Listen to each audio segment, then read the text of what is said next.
Hi, I'm Jenna. And I'm Steve. Welcome to All Things Mad Men, from Chip and Dip to Zooby Zoo.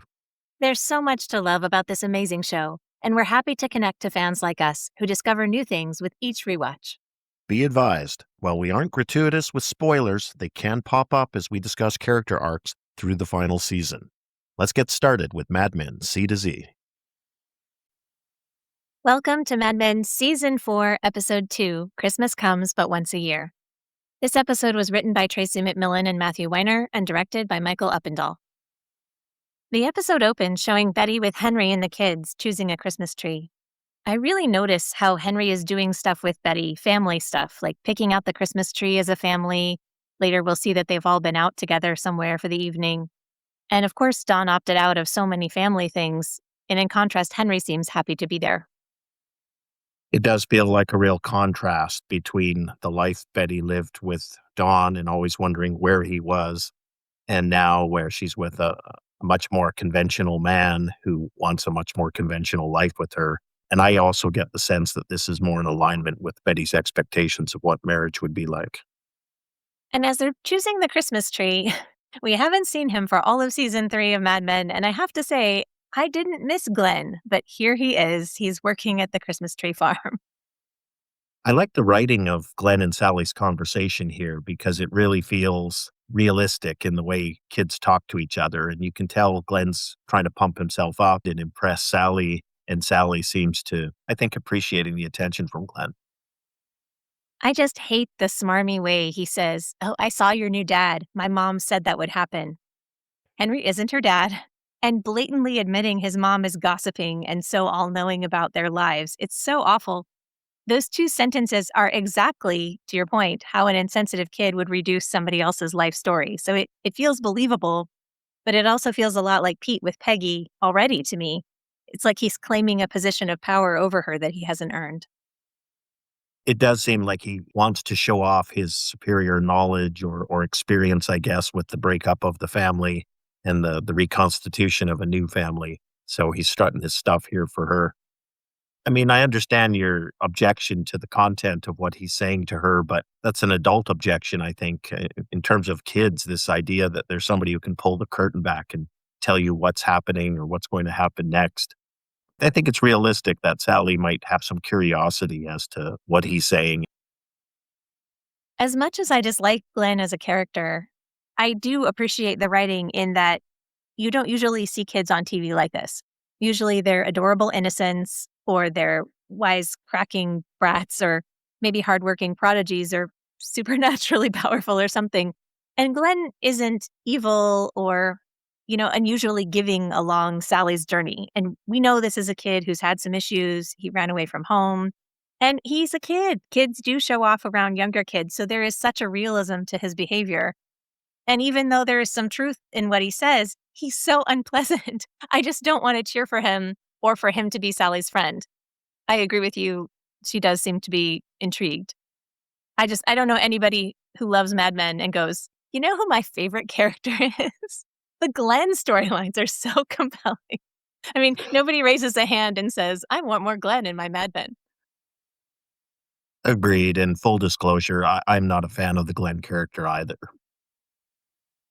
I guess we should point out here that Glen shows off a braided lanyard that he made and Sally compliments the colors. We're going to see that pop up again a little bit later. From this scene, we cut to Don typing in his office. It's a very mundane scene, but I like it because it seems to be the day-to-day of a creative, right? He writes, and his admin assistant, Allison, comes in with his mail. You can see they have some trust together. Don didn't bring Allison over initially when they formed SCDP, but then he got her back by the first episode. We know Don doesn't let his guard down completely, but we saw how reluctant he was to let Jane, for example, see anything about his life, especially when he knew she was with Roger. And in this scene, Allison has access to some very personal information, and he doesn't punish her or hide from that. So I like that they're establishing that this is a really successful working relationship. And we can also see the integrated role of the admin assistants in the executive's life here in this mid-1960s style where stuff they talk about is very personal. It doesn't really have anything to do with the job. So Allison is going to getting Christmas presents for his kids. And as she reads Sally's letter, her real wish for Christmas is to have Dawn there with them, but she knows that can't be true. Allison gets a bit weepy at that. Sally longs for her father, and getting some, wrapped present is a poor substitute. It's a small moment, but the way that Allison does this, shout out Alexa Alamani, it's really good. If she were sobbing, it would make Don so uncomfortable he would hate it. But she has this human moment reading this letter from this little girl to her dad, and this tear comes to her eye, and immediately she brushes it away and apologizes. But you can see more of her humanity and more of her story in that tiny moment, and it's great work. I looked up the most popular Christmas toys of 1964. It's not in the wish list for any of Don's kids, but G.I. Joe came on the scene that year. It was hugely popular, and they deliberately used the word action figure in place of the word doll. I'm not sure the Don Draper of December 1964 is much of an action figure, though. Matt Weiner makes that point in his commentary for this episode when he says that for all Don's faults as a husband, as a father, he probably has been present on Christmas morning. So I guess we can decide how low or high that bar is. That was something that Sally had in her life that she's now lost, along with the other things. Don hears the letter, chooses some things he wants Allison to get for Christmas presents to buy for his kids because he's too busy to do that, I guess. Speaking of the bar, 1964. Okay, this is how they do it. And it includes a drum set, and I wondered if that was a joyful choice for Bobby or Sally, or if that was more like a vindictive thing for Betty. Don also tells Allison to get Sally some Beatles 45s, and 1964 was a huge year for them. They released All My Lovin', She Loves You, Till There Was You, I Saw Her Standing There, and I Want to Hold Your Hand. The conversation moves on to whether they can bring dates to the Christmas party, and Dawn makes a point of mentioning that it's been scaled back. And Dawn also tells Allison that she's going to get a bonus, even if he has to pay for it out of his own pocket. Dawn apparently is rather fond of Allison and commits to looking after her, regardless of how the company decides on the bonus situation. To be clear for what's coming in this episode, I don't see any flirtation or anything improper between them, do you? No, I don't pick anything up along those lines at all. It just seems like she's a good admin assistant supporting him in what he needs as an executive, and they seem to have a solid working relationship. The next scene gives us our first look at Roger's office in the new SCDP. It's very distinctive. He says Jane got a decorator. This black and white geometric painting on the wall represents the op art movement, and you can see some work by painter Bridget Riley in this style. There was apparently a critic who described op art as commercial retinal titillation, which is not a phrase you get to use very often. It's a friendly meeting between Freddie and Roger, but it does seem to lack that genuine warmth of true friendship, and it seems to be more about coinciding professional interests. What was your take? I read it differently. I thought that Roger seemed to have genuine affection for Freddie. He was happy to chat with him, joke with him. It isn't that they're equals or that Roger confides in him, but I felt a warmth there. Roger confesses that the office setup is Potemkinville, which of course is a reference to the story about Russian Prince Potemkin, who, according to legend, constructed cardboard village facades before Catherine the Great's visit to create this illusion of prosperity, or at least to hide the poverty. And it's such an offhand remark, but I appreciate the writer's ability to offer a variety of metaphors for Don Draper's masks and facades. And we've often talked about how great his life might look from a distance, but behind the doors in his actual life, it looks very different, and more so lately, it seems.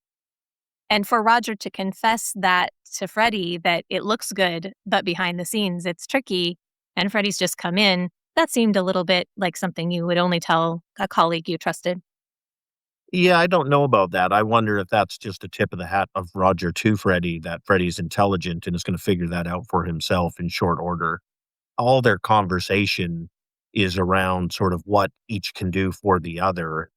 To me, I would look for something that goes above and beyond just the straight transactional value of what Freddie proposes. He's bringing the $2 million Pond's cold cream account over from JWT. Freddy's got a good in with the client there, but he tells Roger that, it's more than he can handle by himself. Roger, of course, reads and picks up immediately, knows Freddy wants to work with Peggy. And then Freddy does make one request that he doesn't want Pete Campbell near it. Freddy obviously believing that Pete was instrumental in his ouster from Sterling Cooper. And Freddy makes the point of saying he's been sober for 16 months now. He looks very confident. He refuses the drink that Roger offers him. How awkward that Roger fired him for drinking too much, and now he just offers Freddy a drink. I don't know. Personally, I'm a big fan of the Freddie Rumsen character, and I like the dynamic he brings. So it makes me very happy to see him back in the fold here. Don, Pete, and Peggy are all in a meeting when Roger and Freddy come in and join them. Peggy is genuinely enthusiastic to see Freddy, and he's happy to see her and work with her. He calls her by his nickname for her, Ballerina. Fred also refuses the drink Don offers him this time, and Roger makes a crack that it's a little early for that, isn't it, Don? We saw Roger was already drinking in his office, but do you think that's a casual joke, the way that Don seems to take it, or do you think he's noticing something about Don's drinking habits, especially with reformed Freddy there? Having been through this series with these writers, I'm going to guess it's more of the latter. It is the first buzzing of an alarm about a potential problem that's going to grow and fester here. Pete is simultaneously professional and smugly irritating. He's got shades of Glen here when he talks about meeting with pawns. Roger, on the other hand, is very generous. This is what makes me think he's happy to see Freddy and work with him, and he jumps in before Pete can lecture Freddy about drinking in front of everybody else. He changes the conversation to the Santa costume instead. And I love that he does that for Freddy. It feels like a kindness to Freddy more than it's a criticism of Pete, even though it's both. And we can't deny Roger's happy to have an account in addition to Lucky Strike. Yeah, I agree with that. And I think there's plenty of reason for Roger to grease the skids and make sure they get this $2 million account in the door without any additional tension or friction, because Freddie potentially has other options of where he could shop it. So Roger doesn't want that train going off the tracks. Don is fairly warm when he sees Freddie. Peggy is obviously the most enthusiastic. And then, you can feel the tension between Pete and Freddie here, but it's all smoothed over. And I think it's the band getting back together a bit. You wouldn't have thought Freddie was very vindictive, but the list of people against Pete Campbell definitely seems to be growing here. I think Roger and Don have some issues, and probably Ken and maybe Hildy wherever she landed. And I think if Don knew Pete was the father of the baby Peggy had, it would totally activate his code and he would write Pete off forever. Or I don't know, maybe he would just shake his head at Peggy and wish she had better taste, because he can certainly relate to making poor decisions that way. That's an interesting question just because of Don's own background. How would he perceive that? And how would he perceive the people involved? I think that's a really good question because I'm not sure where he would land on that. At the Draper, now Francis household, Carla answers the phone. Glen is calling for Sally, but he says it's Stanley and that it's about math homework. Matt Weiner says that to him, Glen is Sally's spirit guide. Personally, I want better for her, just like I wish Peggy had never been interested in Pete. This is a cost of Don and Betty's unwillingness to engage with their kids and their habit of ignoring them. Although their physical needs are met, Sally doesn't need to take the call from the neighbor kid if she feels safe and valued at home. But she's been repeatedly ignored, and now she's finding her voice in scenes away from parental figures, and we're hearing her confess she hates it at her house. She misses her father. If Glen is Sally's spirit guide as a fellow divorced child, I feel he is bringing some substance to the table here in terms of how things are developing or will develop, based off his own personal experience. He's not terrible from that standpoint, I don't think. And I agree with you. I think Sally is so starved for attention, positive attention from someone, that Glen has a real window of opportunity here to step in there.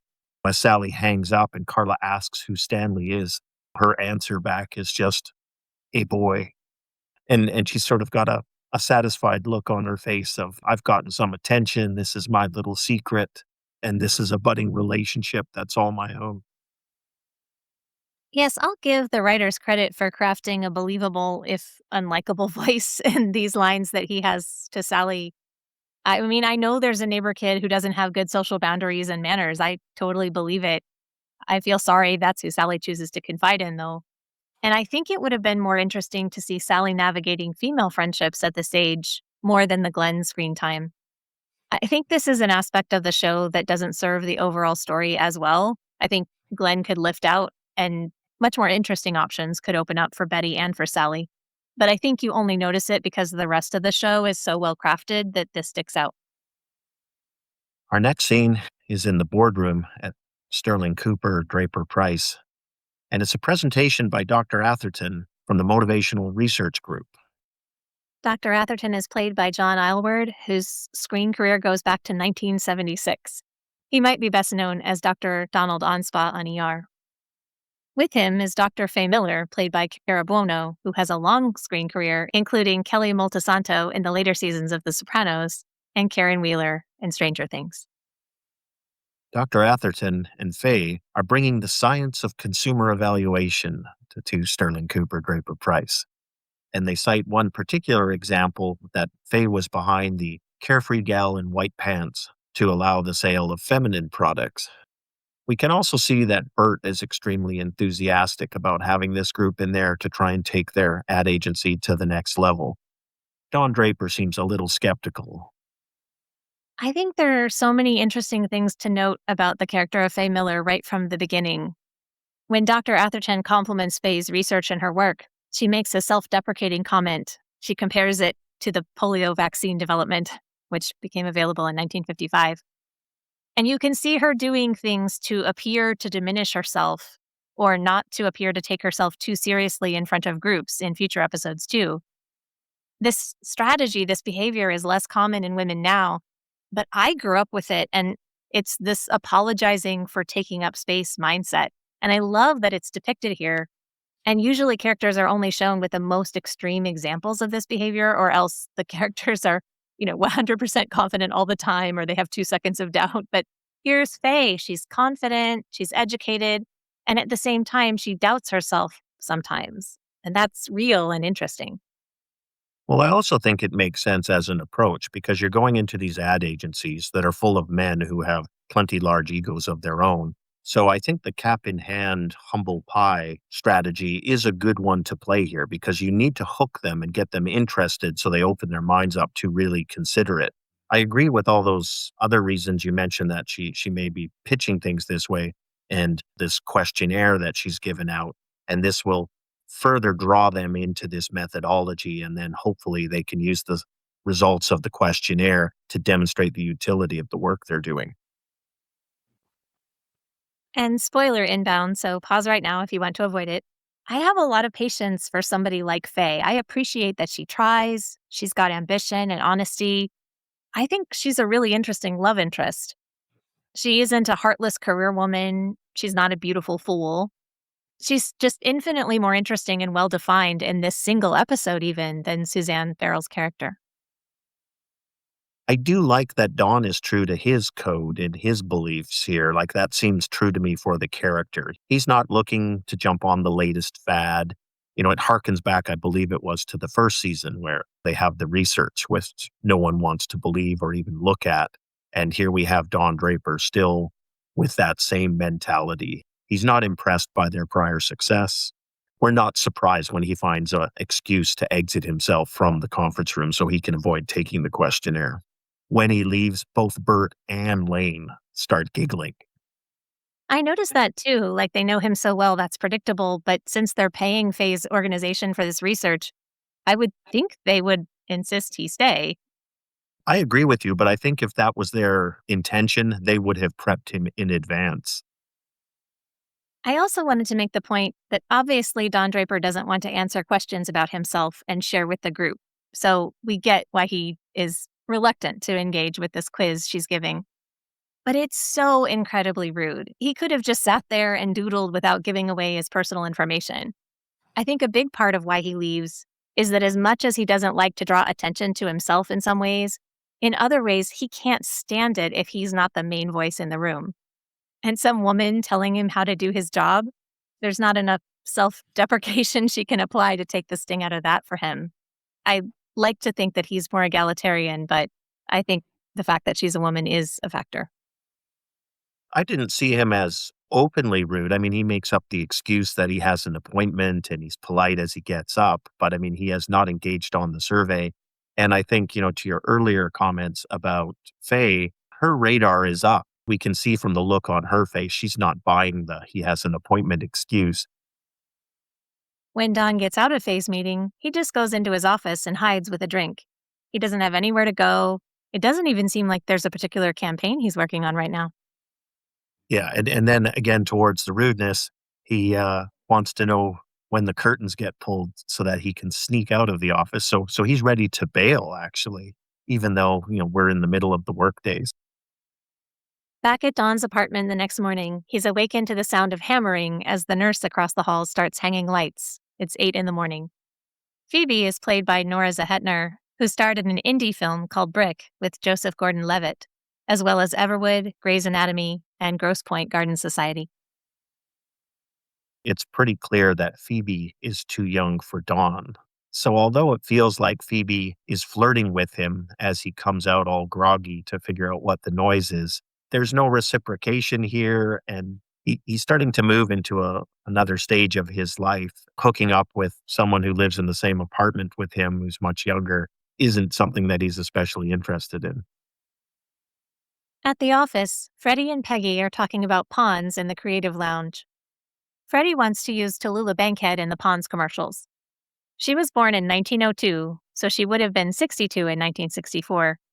She was maybe best known for a Broadway play from 1939 called Little Foxes by Lillian Hellman and Alfred Hitchcock's film Lifeboat from 1944. She was a huge personality, but Peggy would have been about 4 during Tallulah Bankhead's heyday. My interpretation of this interaction between Peggy and Freddie goes back to the father-daughter relationship I perceived them to have earlier. It really feels like that new generation versus old generation argument. And both generations are honest in their perspective, but both are very dismissive of the other generation. So although there's warmth and love between the two people, the views are so divergent. Neither can get through to the other to get them to understand what it is they're saying. It also involves, I think, some of those assumptions or stereotypes that the generations have about each other that frustrate individuals to be pigeonholed into those stereotypes rather than seen for how they see themselves, being hostage to that blindness by the other person. You can feel they're getting on each other's nerves, even though we know they're both very fond of each other. I agree. There's such a mismatch between Peggy and Freddie here, even though, as you say, there's affection too. Their ages and their perspectives and even their goals with the work are different. Freddie wants to get the work done. He says, I know the client, it's rigged, and go home. And Peggy wants it to be award winning if possible, or at least modern if not innovative. And they both want their working relationship to work, but now it's shifted too because Peggy's not the shy secretary Freddie Rumsen first noticed. Now she's been in charge of other copywriters and artists. I love that Peggy says, have you seen our work? It's very different from this. This to me gets back to Don's comment about, I want to work. I want to build something. And now he's hiding in his office with a drink, but she's talking about how people look at their work, not just the clients. So she is paying attention to their image after that ham thing. As they're talking, Roger stumbles into the office. He's obviously been drinking, and it turns out he's had a power lunch with the client. We can see this disturbs Freddie. It turns out Freddie is a sponsor for the client, and they're going to meet up at the Baptist church. So they're actually both recovering alcoholics, and it sounds like Roger has helped the client to fall off the wagon. Peggy has a great line when Roger comes in and he says, I gotta go lay down. She goes, I can't believe that's his job. So, as much as we're disappointed that Roger has had this effect on Freddie's friend, we're a little bit with Peggy on this. We are, and then just getting back to the, father-daughter, I like the writing here because I think that power dynamic shifting between parent and child is one of the main sources of the friction because the parent had total control over this being and dominated them at one point. How will the child assert and get to a point of equality and assertion of what they want? Peggy's not taking no for an answer. If you could climb in Freddy's head, his view would be like, gosh, when did she become so insistent and pushy about these things and so confident that she knows best? In the next scene, Roger takes a call from Lee Garner Jr., who invites himself to the office Christmas party. He imagines it will be the stuff of movies. And I feel sorry for Roger in this moment a little, but it also reminds me it's like the avenging Betty for when he invited himself to their house and stole her steak. Don could not tell Roger no, and Roger cannot tell Lee no.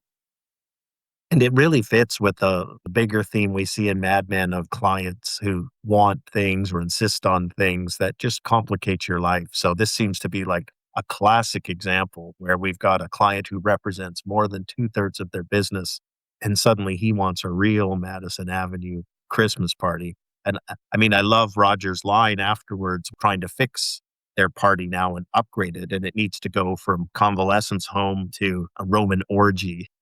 I'll also call out Darren Petty here as Lee Garner Jr. He's perfectly reptilian and creepy and selfish. He's got that asshole vibe that I think makes him perfect for this role. We don't see a lot of Lane in this episode, but what we do see, Jared Harris does very well. Lane is always concerned with costs, and he suggests anything else he says, take him to the Four Seasons, he can have 3 entrees. A party is just going to be too expensive. And his line to Roger is, again, just hitting Roger in that truth spot. I know you've lived your life from a bottomless pocket, but there's a real system of money coming in versus money going out. And Roger knows Lane is right here. So all he can say back is, I hate the way you say percent. You know that? Roger knows Lane's observation is absolutely correct, but at the same time, Lane knows Roger is right. When a guy represents 69% of their business, he gets the party he wants at Christmas. So this thing is going to happen. And who do they call in to make this happen? Joan isn't ruffled by having only a few days to plan an impressive Madison Avenue party at all. She's planning New York deli and Chinese food. Roger's already flirting with her and talking about what she's going to wear. There's a certain red dress with a bow that makes her look like a present, he says. So Roger left Mona for Jane, and he's still at the office flirting with Joan. In the commentary from Matthew Weiner and the director, they talked about the need to reshoot the end of this scene because there was just a little too much heat between Roger and Joan. So in the reshoot, they dialed it back. But as you mentioned, we all can feel this undertone of the connection between them and that affection that Roger feels for Joan. The next scene is at Peggy's apartment, and she opens the door to find Mark standing there with a plate of cookies. This is such a subtle thing, but I love it. In Faye's presentation, there was a joke about Harry saying, what if we don't take a cookie? And she says, that means you're a psychopath. Then she says, the purpose of the survey is to show you how the process works, and the point of the cookies is to show people they're rewarded for their time. And here's Mark with a plate of cookies he didn't even make, and he's showing up for his reward. He expects something in return for the cookies. The irony here is the reward Mark is expecting is taking Peggy's virginity, which, unknown to Mark, is long gone. Mark has set himself up and is full of assumptions about Peggy and her level of experience and is misinterpreting Peggy's hesitation to go down that path with him as being, fear or inexperience. Whereas we know that Peggy has her reasons and none of them are what Mark thinks they are. The way Mark is being with Peggy reminds me of how Glen is being with Sally. He's really trying to assert control without a lot of expertise. Mark is similarly unlikable. He's pretty whiny, and he thinks he knows a lot more than she does. And as you say, in fact, we know a lot about her that he doesn't know. And he's got all this confidence with Peggy. All I can see is his mediocrity. What is it about Mark that's good for Peggy, other than the fact that he's showing her some attention? I think we're both very critical of Peggy's choices in men. So I'm not even going to try and attempt to say if there's anything good about Mark for Peggy. I think what she does represent, though, is something that Matt Weiner talks about in his commentary. Peggy realizes she needs to start over in terms of dating. And this has put her in a position where she's pretending to be something she really isn't. A lot of that is around cushioning and protecting the ego of the men like Mark that she's dating. So it's an interesting quandary that Peggy finds herself in here again. And I think it gets back to some of your earlier comments. Peggy having to take what she's getting from Mark and then play a role for him that isn't exactly representative of her reality. And then a question of how does she navigate and migrate that to get it closer to truth for her and to something real rather than just being an actor. I really like the writing here because it's something that I think is handled in a relatively subtle way, but it's fun as the viewer to be on both sides of the fence and look through Mark's eyes and look through Peggy's. Mark has this line where he says, "You're so old fashioned." Remember that line for a little bit. And the audience has to be screaming, "She really isn't." She looks him in the eye and she says calmly, "No, I'm not." We don't even know what job Mark does or what matters to him or how he and Peggy met. So we can all understand Mark is not important. He's not the one. And I find him tiresome, but I love his inclusion in the show because so much media is about fairy tale romances and so much life involves dealing with people like Mark along the way. He's fine. You could forgive his foibles if you loved him, but you don't. It's great writing. And the scene wraps with just this great shot of Mark's confidence. Peggy tells him he should go home. They kiss. He tells her to think about things. Don goes back to his apartment. He's not quite staggering, but he's not steady on his feet. The nurse across the hall, Phoebe, is cleaning up from her Christmas party, and she helps him inside his apartment. He pulls her onto the bed with him, and you think this is going to happen because we've seen this movie before. But she's a nurse, and she says her dad was a drunk. And that's what she sees when she looks at Don Draper. He's not a charming admin to her. He's a lonely drunk who happens to have heat in his apartment. And as a nurse and as a child of an alcoholic, she knows how to take care of him. So I do, as a viewer, go through that arc from thinking, oh, yeah, this is definitely going to happen. It does feel rather pathetic that Don Draper, this power executive, now reduced to, slumping in his own hallway, too drunk to open his door, being tucked in by a neighbor he hardly knows, alone to sleep it off. We can start to see the fall of Don Draper here.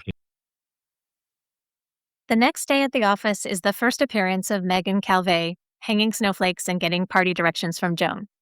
She's played by Jessica Paré. You may have also seen her in Jack and Bobby, Brooklyn, Lost and Delirious, or SEAL Team. Spoiler territory here. To me, the nods at Megan here diverge from Mad Men's usual great work embedding characters. I mean, there are a zillion secretaries in this office, and we only hear Roger calling for Caroline. We don't even see her, though. Of course, Allison has a storyline here. And then Joan calls specifically for Megan twice in this episode, and they're the only secretaries named, even though many more appear. And all Megan does is chase down some chafing dishes and Hanley garner a drink. It just feels too noticeable that they're making a point to use her name so immediately. I wish they had done that more subtly. Yeah, point taken. But I'll also say, as a rewatcher, it is fun to spot this character, the first time, even if I agree with your earlier points. Absolutely. Across the office, Peggy and Freddy aren't part of the party planning. They're edging closer to the core of their argument from yesterday about pawns. He wants to use a testimonial from an established movie star, and the line could be either, use it and you'll find a husband, or if you don't use it, you'll never get married. Which one is better? And Peggy tries to talk to him about focusing the ad on the women who use it, indulging yourself, putting the cream on, self-care. Freddy can't even hear that line of thinking. It really is that generation gap between the two of them. And I think it's really perfect because in this scene, especially, I think it's Peggy the one who's more irritated and her irritation leads her to lash out. He's old fashioned. And it's such a put down from the young generation to the new generation. And it hits home. She hits her mark and she succeeds in hurting Freddy. And I think it's very much in retaliation for what she perceives as his hurts to her, reducing her and people like her down to just searching for husbands and not seeing them as people who are entitled to seeking an experience or a sensation. So again, I just love this generational fight between the two of them. And as a viewer, I love that they have such affection for each other. That saying, we only hurt the ones we love. That's exactly what's going on here in this scene. I think Freddie unintentionally, and then I think Peggy does it deliberately. And then as soon as she sees the knife go home, you can see that she regrets it. And, she tries to apologize and back it up. But the damage has been done at that point, and Freddie grabs his things and walks out. I think the generational distance is important, but there's genuine sexism taking place here too. And Freddie is affectionate and is genuine to Peggy, but that sexism is a huge part of the divide between them. And I also noticed that when Peggy pulls out her dagger to use against Freddie, when Freddie says Peggy is overly sensitive about his ad campaign idea because she's afraid she'll never get married, which is a sexist assumption, but also, it's a little bit true. And Peggy pulls out Mark's line when she tells Freddie, "You're old fashioned." And in this case, she is a little bit right too. In their truth of the hurt they're causing each other, of course, both of them are only capturing a slice of the truth about the other person's story. And they like each other. So it does hurt more, I think. Well, and I think that's a great point because I think that sexism is absolutely present in Freddie, and it's a further disappointment that Peggy feels about him. And I think your point about there's a truth in their insults to each other, that's what makes it hurt, right? If you're given an insult which is just patently ridiculous and has no applicability to you, it bounces off, even if you're irritated by the intention of the person to hurt you. It's when there is a kernel of truth in there somewhere. And I totally agree with you. Look at Peggy with Mark. She's wasting her time with this guy. She's got to be thinking about how do I find the right guy and is he even out there? At this Christmas party, the chafing dishes are heated, the guests are dressed in their best, and they're all waiting for the one client this party is now about. I think Janie Bryant, Mad Men's costume designer, must have had the best time with this episode because the dresses are particularly elaborate and super fun. And I love the way this scene starts out or, sets up that we've got Pete saying how he's very happy to spend, Christmas in New York City, but Trudy's got her eyes on the Bahamas. Harry's headed off to Mount Stowe. Dawn claims to be going to Acapulco. When Peggy and Mark show up, they really don't fit into this circle with Roger and Jane and Pete and Trudy. They don't have any plans to go to the Bahamas. They don't know how to schmooze. And it reminds us, first of all, that they don't really go that well together, but also how hard it is to fit in the way that Don Draper does every day. It's very difficult to put this mask on and belong in this space when you don't come from that. Yeah, and it really is an interesting contrast between Peggy and Don Draper because we know Don's background and how successful he has been in insinuating himself into this world. But we see him now in a world where his marriage has fallen out. And now he's starting to stick out and not fit in so well. Dawn doesn't have a companion here at this party. And then it's such a great contrast over to Peggy and Mark, where, as you mentioned, she does have a companion, but they don't fit in and they're not part of that group. They're at an entirely different place in life. We also get a scene here where we have Dr. Atherton sitting there with Lane and Bert. And the comment is made that all the civil rights agitation is the beginning of a slippery slope. I think to myself, what slippery slope? A slippery slope to where everybody has the same legal rights and is treated fairly? Or a slippery slope where we're going to change this world that's existed to this point and that we've got these conservative older men clinging to that world. And in his commentary, Matt Weiner talks about at their core, these are conservative people with a low opinion of other people, and this is reflected in their thoughts about how to manipulate consumer preferences and behaviors, but it's also manifested in their politics. And I think what's interesting to look back at that with modern eyes, that there were people who would be happy if the civil rights movement just dried up and blew away back at that time and things could just stay statically the way they had been to that point, for Bert, Lane, and Dr. Atherton in the positions of very influential and powerful people. Didn't you get a sense that Lane and Faye were on the outside of that conversation and that they didn't feel it was their place to disagree? I think I do, yeah. But it's also, like you point out, even if you dissent here, it's not an open discussion. It's the lead senior hands expressing their opinion, and everybody politely nods and takes another sip of their drink. At last, the man of the hour, Lee Garner Jr., shows up to the party, and they welcome him with this game where they pass an orange underneath their chins, which I guess is the height of Madison Avenue frivolity or something. Again, I love this Lee Garner Jr. character because there is a menace inherent in his presence here. Everybody gives him the big, rousing welcome as if he's this welcome guest of honor. There's a sense of danger here, a sense of a stress on Roger keeping Lee Garner happy. Wherever this goes tonight, they need Lee Garner to walk out of there thinking he's had his Madison Avenue Christmas party. And the foreboding line that he gives at the end of the scene is, "I've been drinking all day." And we saw what happened after he'd been drinking and his behavior led to Sal's firing. This does not bode well. We have Lee Garner also referencing the Glow Coat ad to Dawn. So again, it reinforces like what a huge success the Glow Coat ad has been. And then we have Joan stepping in, getting another drink in Lee Garner's hand, and now the party's really kicking off. Back at the Draper Francis house, we see that Glen has brought a friend over to make a giant mess. He called the house earlier to make sure nobody was home so they could do this. It's supposed to be his way of helping Sally, like making the family want to move sooner, I guess, because she said she was unhappy.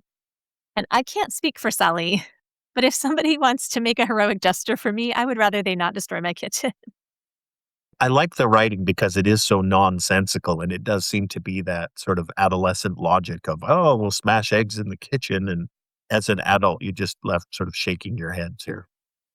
Oh, I'm so irritated watching this mess they're making. It's like in Zombieland when they blow off steam in the gift shop and they knock over all the glass collectibles. I don't find that satisfying in any way. It just really stresses me out. Like, why are we stirring chocolate syrup and cornflakes on the counter? I don't understand. I would not have understood it when I was 11 either. Back at the Christmas party, things are kicking into gear. There's a conga line winding through the office. We've got Joan at the head of it, Lee Garner Jr. right behind her. As the line breaks down, Roger encounters Lee and expresses his desire that Roger dress up as Santa. The scene just gets uglier and uglier as it goes. Freddy had said he was going to wear the Santa suit, but he's nowhere to be found. And Lee is so sinister and bullying. Crucially, Pete steps up and he volunteers to be Santa, which Trudy supports. She can tell, like, we need to veer away from this awkward cliff that we're hanging from.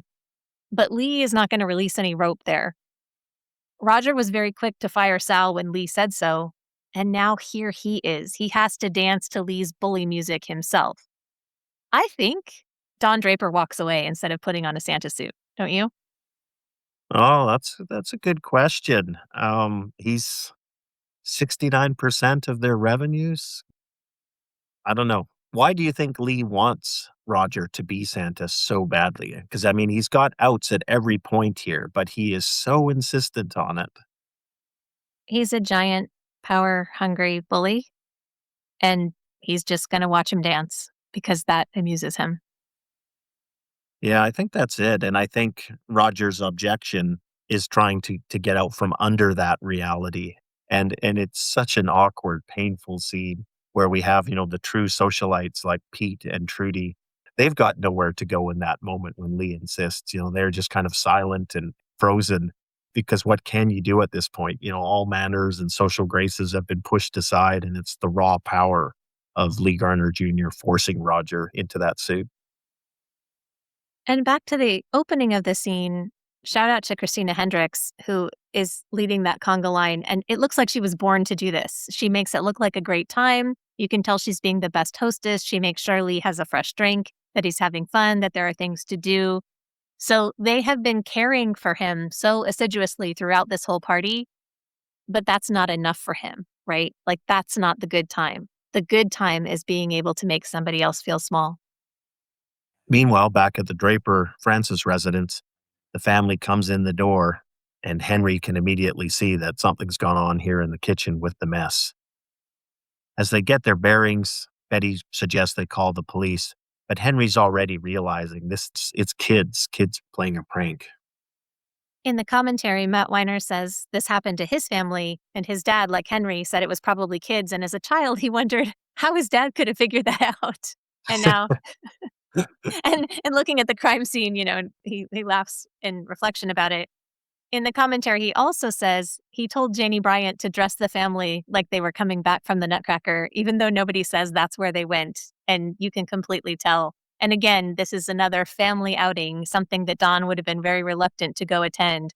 And Henry completes this family picture. This is what they do in their time together. It's not that Don's slinking away to go have pretend meetings with Conrad Hilton. This is a family man who does family things. And then he comes home to a messy kitchen. Would Don Draper be coming home from the Nutcracker with his family, or would he, like you say, I think you allude to the possibility he would be MIA somewhere, and then Betty would be left grappling with this and trying to figure it out. But in this relationship with Henry, he's always present. He's where he's supposed to be, and he's stepping up to handle this situation. They're not in any danger. They just need to lock the door and clean up the mess. Back at the office party, Roger shows up as Santa, and it's hard to believe Lee could behave any worse. But he does. He's poking Roger about his age and his prior heart attacks, and then he puts an arm around Jane. And Roger does not pause or protest. He's in the suit, he's doing the dance. He doesn't get any dignity here. Yeah, and Lee definitely seems to want to take any potential dignity he may have squirreled away and take that from him as well. I do like Roger's line where he says he's got a special present for a boy who's been very naughty, referencing Lee. Lee's present is a Polaroid camera, which would have been a very desirable gift. And Lee says this weirdly sensitive, touched thing in response, which is so at odds with his cruel self. He says it reminds him of when he was a kid. Remember that? You'd ask for something and you'd get it and it made you happy. And again, here's the writers with this absolute menacing, unlikable bully. I mean, he's definitely in the running for one of the least likable characters in the entire series of Mad Men, this man. And when he says this line, you realize how unhappy he is. And of course, he would have to be if he's bullying people to this extent all the time. But you can just see this moment of vulnerability with him. He's got everything he could possibly want, and it's still empty. Yeah, and we know this happiness is going to be fleeting for him, right? Like the novelty, the newness of the Polaroid camera will wear off soon enough, and then he'll be left with that empty spot. His devotion to emasculating Roger is just so complete at this point. Humiliated Roger in front of his wife, in front of his coworkers, made him dress up in a costume. His victory is total. And only then do we get a glimpse of his own sort of emotional hole that I guess the Polaroid camera fills for a moment for him.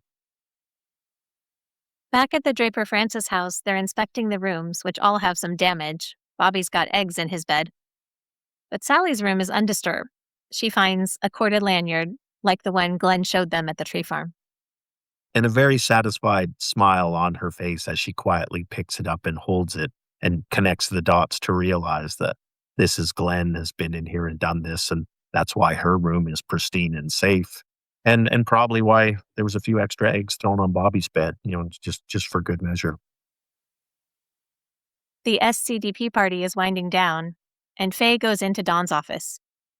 She calls him out for leaving her presentation earlier, and he's disappointed.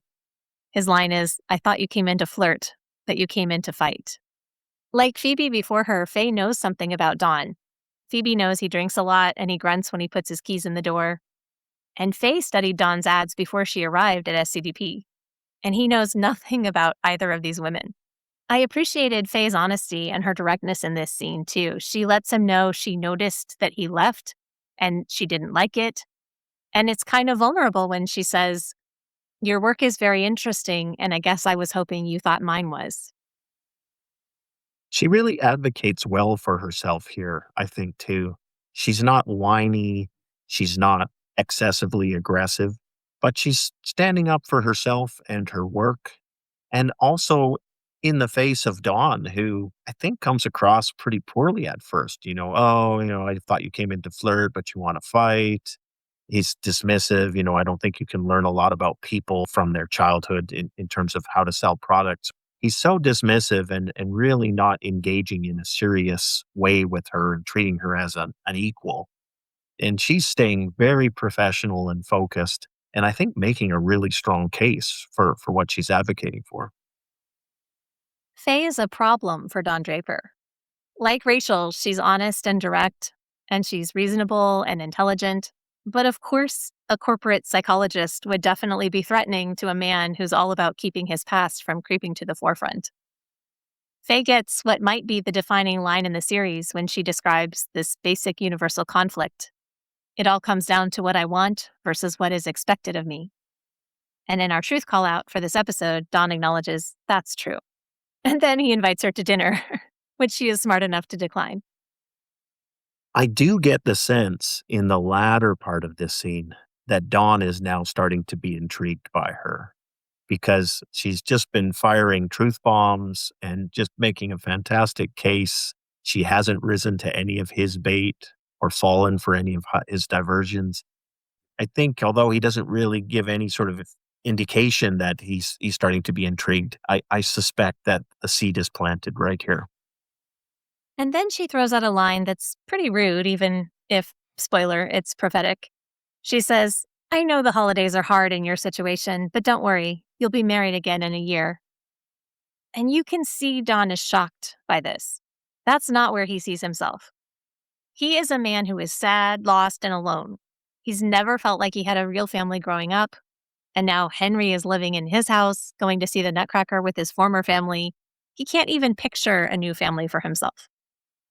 It's really kind of brilliant on Faye's part because for everything we just said about how she's being assertive and standing up for herself, she takes that and suddenly shifts it. And it almost makes you wonder if all that was designed just to get Draper to lower the defenses because she hits him so hard with this comment. And it is so brutally effective. And I think it gets back to that earlier point we were talking about that, there has to be a kernel of truth for it to hit home. And this absolutely hits home. And then he's got nothing clever to say back. He's just sort of like, "What?" And, we know from the series that Draper always has the great comeback. And in this case, he manages a what. And then she takes that opening to then apologize that nobody wants to think they are a type. So it's game, set, match for Faye at the end of this scene. It's such a striking turnaround from the way things started off, where I think I'm expecting Draper to come out on top. And it really feels to me like he's completely beaten. Outside of Don's office, the party continues, and Lee's bullying goes from bad to worse because now Pete is getting off Roger's lap, Roger dressed as Santa, where Lee has been taking pictures with his Polaroid. And then Harry walks over, muttering, "Sorry, sorry, sorry," to Roger. And to his credit, Roger is leaning into this as best he can. But this has to be worse than the wedding they hosted for a third of the guests that they planned for. I mean, this has to be so humiliating. And I have to say, Roger is doing as well as you possibly could. And he's probably the character who's best equipped to make the best of it, I think, right? Like he's got a quick wit and he rolls with things. So he's got to use all those skills here. Don makes his way home, past the tinsel garlands in the hall, and realizes he doesn't have his keys. He calls the office from a payphone where Allison is planning to go out with some other young people after the party, but now she's got to bring his keys to him. His apartment is about 2 miles from his office, and he's had a lot to drink. But surely asking Allison to come by herself late at night is not very cool. I mean, he could just take a cab back. But she and her friends were headed to a pub in the village, so I guess at least it was on the way for her. Maybe I think the emphasis here is the power disparity between the two of them. He doesn't insist that she bring them to him, but, she quickly offers to drop by and bring them, and he accepts. To me, it's just illustrating the power disparity. And Joey, who's part of the group Allison is planning to go out with, makes a comment about Don. He's pathetic, he says. So, like Phoebe in Don's building, Joey doesn't see Don as a creative mystery man. He's just an old drunk guy. And we've seen Freddie Rumsen be that guy. Do you think the audience has turned like Joey and redefined Don at this point? I don't think I did at this point. But again, with the benefit of hindsight here, his spiral is very evident. He's losing his grip. He's losing control here. And he's very drunk outside his apartment here as well, right? So we had the earlier scene with Phoebe, and then here he is again, stumbling to his door alone and drunk. When Allison arrives, she helps Don into his apartment and gets him some aspirin. He looks so much like Archie when he sits on the couch with his face in his hand. I don't know how he manages it, but he looks just like Archie in the flashbacks. Allison's on her way out, and Don catches her hand. And he looks at her. He's smiling. He's expectant. Phoebe said no. Faye said no. And Allison says don't when he kisses her. And he looks at her like this is normal for them, and it never has been. So he's the drunk one here. And you might say he's had too much to drink to consent, but he's also her boss, and he does have the power in this relationship. You mentioned that earlier. She pulls away twice, and then you see her give in. And you can see why. He's this gorgeous, powerful man, and she knows all about him. And it's not unreasonable that she might have fantasized about this, even though she has seemed very professional with him to this point. Her lines are, "Oh God," and "I feel dizzy." It feels like she can't quite believe this is really happening. This is clearly not something she expected, and it doesn't feel like she's the one leading things here. I think another critical element of Allison in this scene is, she's young and inexperienced herself. So unlike the nurse Phoebe with the father who was a drunk, Phoebe's seen all this before, or the more experienced, educated academic Faye, same thing, she's got something she wants to say to Don Draper, and she's not going to fall for flirting in the moment or get distracted. I think we can see this distinction here with Allison, who is an admin, like you say, and I think Matt Weiner mentions in his commentary, she's likely fantasized about could she be one of those admins who, gets with one of the executives and goes off to a happy ending like Jane or someone. In that moment, I think that's what she thinks is happening here. And drunk Don Draper is after what he wants, and he doesn't mind that she's likely misinterpreting what's about to happen. And remember, Allison had been with Ken before in the office, and they had a perfectly good working relationship after as well. I like her well enough. She's a competent secretary, but Don has never really seen her before. She's just been a tool for him. She continues to be in this moment. I don't really want this for her. She's definitely missed right now in this moment for Don Draper. And I think it's interesting to reflect about the fact that she had this past with Ken. It isn't that she's entirely innocent, but I think Don Draper is another level. Just like Jane was constantly refusing Ken's advances, he wasn't high enough up on the food chain for her. She had her sights set elsewhere, right? Like it needed to be more impressive. And I think Allison recognizes that unlike Joey, who sees a pathetic drunk man, Allison still sees the star of the agency. That's who she thinks she's with. And her direct supervisor, right? He is her boss. So in contrast to Ken, who, is a senior account man, he's not her boss. So I think the power disparity is an important element here because Ken is Mr. Right now for Allison back at that earlier liaison. But in this moment, it's her boss. And to me, that's such a difference maker. In the next scene, it's nighttime. Sally's in her nightgown, alone in her room. The lanyard Glen made for her was under her pillow, so it's special to her. I don't want to repeat all my objections to Pete for Peggy here. But there is nothing about Glenn apart from his attention to her that Sally could be into. He's just not especially friendly or clever or kind. He's dishonest, he's odd, he's a vandal, he's bossy. I mean, I just have to accept that she's into this, but I feel like she would already have developed a BS detector savvy enough to overlook this kid. I mean, you can keep your braided lanyard, my dude. Where are my eggs? Like, what? I think Matt Weiner in his commentary says, it's the romantic loneliness of Sally in this moment. So that's what I take out of this scene. So maybe she's misplacing her hopes for a solution to that romantic loneliness, but she's getting older and she's starting to have those longings. Back at Don's apartment, Don and Ellison are on the couch getting themselves together. He still seems into her. He doesn't seem like he's in a hurry to have her leave, but she has plans and she's not sticking around. She kisses him goodbye and he's left alone.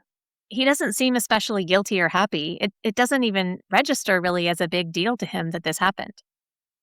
Yeah, I think that's my take on it as well. He pulls out a smoke and flops over on the sofa. It's been a physical act for him and he's not emotionally invested in this. From her side, she seems to think something more significant has happened. So I think, this misinterpretation of it, she does a very good job of conveying this expectation just by that hopefulness that this is the beginning of something bigger, a good thing for Allison. Okay, do you really think she has that expectation? Do you think she thinks they're in a relationship, an exclusive relationship now? Because I don't get that at all. Yeah, I get that completely. Just the way she says, the way she looks at him, the sort of sweet, loving kiss goodbye. I get the sense that maybe it isn't a relationship, but it feels to me like it's weighted with, she's got a lot of hopes here about the potential of this being the start of something. To me, she says, my goodness, and she gets herself ready to go. She's going and she's meeting friends. The fact that she doesn't stay longer, I mean, she leaves almost immediately afterward. And Yeah. to me, it's like, oh, this was unexpected and it was fun and I'm flattered to be chosen. But I think because she had that prior relationship with Ken, I don't think she's under illusions about he's going to marry me now. I think it's just, well, this was kind of a fun surprise. I don't think she expects him to be her boyfriend. The next day, Peggy walks into the office. The floor is littered with garbage after the party the night before. Hopefully, she didn't keep anything in her locker this time. She finds Freddy sitting at her desk and they exchange apologies. He didn't show up to be Santa because there's usually a bottle in the suit pocket, he says. She was worried he would start drinking because she hurt his feelings. And he's honest and vulnerable with her. He says, then why don't you stop hurting my feelings? We know Peggy has struggled with nurturing people through difficult conversations with Annie in the radio booth, with Paul. But she does want to be a good person, I think. She apologizes for saying he was old-fashioned, and he apologizes for saying she wants to get married. Even if both of those things are true, they weren't kind to say. I think we get an expression of Peggy's loneliness too here when she says to him, I don't want to be alone on New Year's Eve. I think that touches on the heart of Peggy's needs and what she's trying to find here and her fears. Freddie then seems to slip into fatherly mode, and it feels like he wants to give her some relationship advice from his perspective. She needs to work less and find a boyfriend. And then he gives her advice that, don't do anything because he won't respect you if you do, if he's the one. It's kind of like Dawn with Allison. Peggy is keeping Mark as a placeholder so she doesn't feel lonely. And it's a relationship, and she's investing in it to some degree. Who does she talk to? It's not her mother. It's not a friend. It's not her sister. She ends up talking to Freddie about this. And it's personal, and you can see her sort of recoil from some of the personal stuff he shares about Violet. And she does need to sort this out, but she has to know Mark is a no at this point. She just doesn't want to cut the strings because being lonely sucks. I think that's the truth she gets from Freddie's comments. And I think Freddie's comments help her to come to that realization and give her that clarity. So maybe that's the advantage of Freddie. He's not her father, and he can talk to her in a way that is fatherly. But this is friend advice I think he's giving her here. And It's a sweet scene, and again, another reason I love the return of the Freddy character here because these interactions with Peggy, I think, are so rich. I love Elizabeth Moss's face when he goes, "Don't lead him on. That's very physically uncomfortable, you know." And her face is so funny. And speaking of another scene I really enjoyed, we cut to Roger and Dawn walking in for the day. And I just love when Dawn says to Roger in a German accent, he says, "Did you enjoy the Führer's birthday?" And Roger responds in a German accent, "May he live for 1,000 years." It's such a great line about Lee Gardner Jr. because that's exactly what he is. And the fact that they both see that, get that, and then they can tease each other about it. It's a really quick scene, but really enjoyable. Roger then comments that his father used to say it was the greatest job in the world except for the clients. And I think that's just a very funny, ironic statement about, the advertising work. Don is taking the long way around to get to his office. He knows he's going to have to face Allison. When he gets there, she's happy to see him, but still professional. He goes into the office and he sees a bunch of wrapped presents and he asks, "What's all this?" And there's this moment when he looks really worried until she says, "For your children, I finally got them wrapped." And I think he fully expects her to want a relationship with him. They're going to have this really painful conversation. He says, "I overdid it at the party." And she says, "Me too." And she kind of laughs. And I feel like right here, they have the opportunity to move forward. Maybe it would be a little flirty sometimes. Maybe it would happen again. But he wants to keep work and life separate until he doesn't. Everything seems like it's really going okay until he says, "Thank you for bringing my keys. I've taken advantage of your kindness." That's the moment on her face when it gets bad for her. So he says this very clinical, impersonal thing to her, and then he repeats it. It's so selfish and cruel. Yeah, and we can see she's kind of knocked off her feet. She says, "Excuse me," and there's shock. And then Dawn fishes around in the drawer to pull out the Christmas bonus that's tucked inside a card that he had spoken about earlier. And now we know the card is already there because he's just come in the office, but it's starting to feel very transactional and it's starting to be in the neighborhood of, here's a payment for you rather than this thank you bonus for a year of work, supporting him. Even Pete Campbell came to Peggy and said, "Look, it was a mistake. I'm married now." Even though, like Dawn, he initiated that mistake. At least he privately acknowledged it and clarified expectations going forward, even if it wasn't a real conversation because he wasn't considering her needs and wants. But Dawn is trying to erase the sex that he initiated and retelling the story so that all that happened is she brought him his keys. And the only personal thing he says is, "Did you make it home okay last night?" And you can see Allison shifting from pleased to small in this scene. She never tears up. She keeps it professional, even when this man is saying these things to her. Even if he had said, "This never happened," it would have been more honest and sensitive. And shout out here to Alexa Alamani's acting in this scene because most of it is nonverbal. And we really see her go from this optimism and happiness and pleasure at seeing Don Draper walk into the office to watching her being crushed and destroyed right in front of her eyes, and then having to hold it together and get out of his office and then sit down there at her desk and load the typewriter. She devastates the viewer with her performance here. You feel the pain, the hurt, and that hollowness, and it's heartbreaking to watch. Dawn was ready to make this same mistake with Faye and Phoebe, who both knew enough to say no to a drunken Don Draper. So you can accuse Allison of being naive for staying with him, but I don't think she expects marriage. I think she just doesn't want to be invisible. And here he is, pretending it never happened. And when she walks out and you see his face, he knows he didn't do right by her.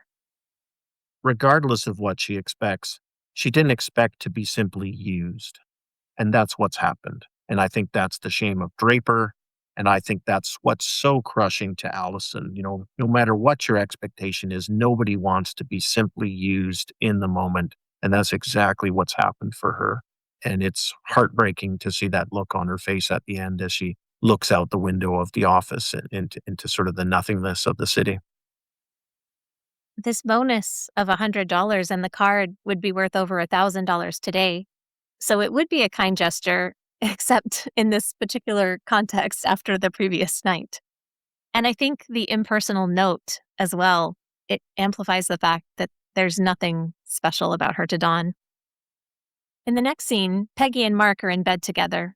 She decided to sleep with him after all, which, given her conversation with Freddy, means she's probably decided he's not the one.